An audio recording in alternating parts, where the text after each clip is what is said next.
Brett is being accused of severely abusing his 3 children. They've had black eyes, choke marks on their necks, bruises, and one child had a 2nd-degree burn on her face that, according to her grandmother, Sands, was caused by a blowtorch. Brett denies abusing his children and says the mother, Elisa, is standing behind these accusations because she wants full custody of their children. Take a look. They really lost their childhood. I begged their dad many times, just let them be little, let them be little. The fear in their eyes and them flinching when you're just trying to put on a Halloween costume breaks my heart. My daughter and him have been together since she was 12. I had no idea what our lives were going to change so drastically like they have. I had a pretty good idea when he rubbed dog feces in my daughter's face. It was over an argument. When they broke up, he wouldn't let her have the kids unless, she had sex with him and stuff. We've had to actually basically keep him happy by in money or whatever he needs, paying utility bills in order just to keep the relationship open with us for the kids. When one of my grandsons was 2 years old, my daughter called me and told me that his father had slammed him to the floor because he crawled up on a counter, and he refused to take him to the hospital for 4 days, and they found out that his foot was broken. They have come to our home with black eyes, bruises all over their bodies.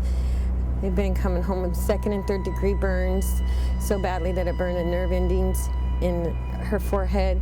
He claims that she did it by matches, and she later stated that it was done by a blowtorch. I got a frantic phone call that the police were at the school because my grandson came to school with black and blue marks on his neck because he claimed that his father had taken him by the throat and hit him up against the wall and kicked him with his steel-toed boots. When I had picked up my grandkids at that time, my grandson was extremely upset, and he told me that one of the kids left the classroom, and when he came back, the door was locked, so he knocked on the door, and my grandson was so scared that he ran and hid underneath his teacher's desk. He thought his dad was there. He kept telling me, I thought it was my dad and I was in more trouble. Right now, my daughter has custody of the kids because he went to jail in October, and I'm afraid if we don't do something now, that they're just gonna give him back to him again. Brett came here and we asked him, did you burn your daughter's forehead? Boy, that's kind of direct. Did you burn your daughter's forehead? And you said no. Yep. Besides popping in the mouth, have you ever hit any of your children in the face? Nope. You said no. Did you ever physically abuse your oldest son? Nope. You said no. And the results for your lie detector test came back all the same, and it came back that you did not tell the truth. I want to bring out Dan Ribacoff. I'm good, bro.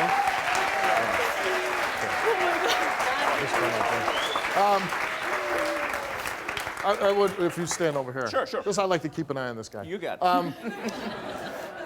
Because you never know, he might want to punch me. Well, I'm telling the truth. I did a lie detector test for this story, and I was kind of explaining that when children who are scared, and if anything, being coached, you better not say anything.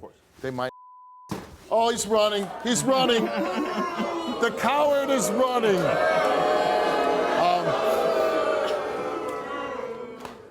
You don't need little children going to a teacher and saying, my dad punched out my teeth. My dad did this to me. My dad did this to me. I really don't need a lie detector test. When you see that burn, and he says, she was playing with matches. Right. How many kids playing with matches and their head goes up and, No, not to that extent, Steve. Not to that extent. Anything that you could shed on his lie detector test? Yep. So, interviewing this subject. I'm not lying. I love my children, they're my life. I really don't care what that test says, because that test is a bunch of You know what's a bunch of exactly. Here goes rolling again.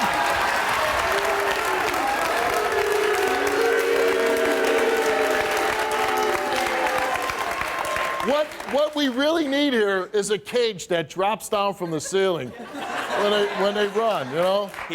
He's a bad guy, Steve. Extremely manipulative, extremely deceptive. Admits to me that he fits the profile of a person that would abuse a child. He admits to me that he's committed crimes that he hasn't been caught for, that he's deliberately hurt people. When I try to question him about hitting the child in the face, he initially says no. Then when I make it a polygraph question, he tries to rationalize it and say, well, I did pop them in the mouth. So now he's trying to, inch by inch explain it. And you don't get those kind of injuries. You don't get the kind of reactions that he had suffered during the test. So his test is 100% accurate with respect to him abusing those children. And like you just said, he's admitted that he's committed domestic violence on this young girl who he started seeing when she was 12 years old. Who they bring into them, they control, they become very controlling.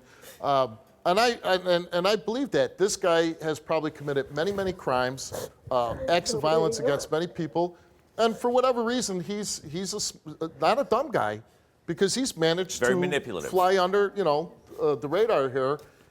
And but what's terrifying to me is, even though he fails and we get it out there, he's the father of these kids.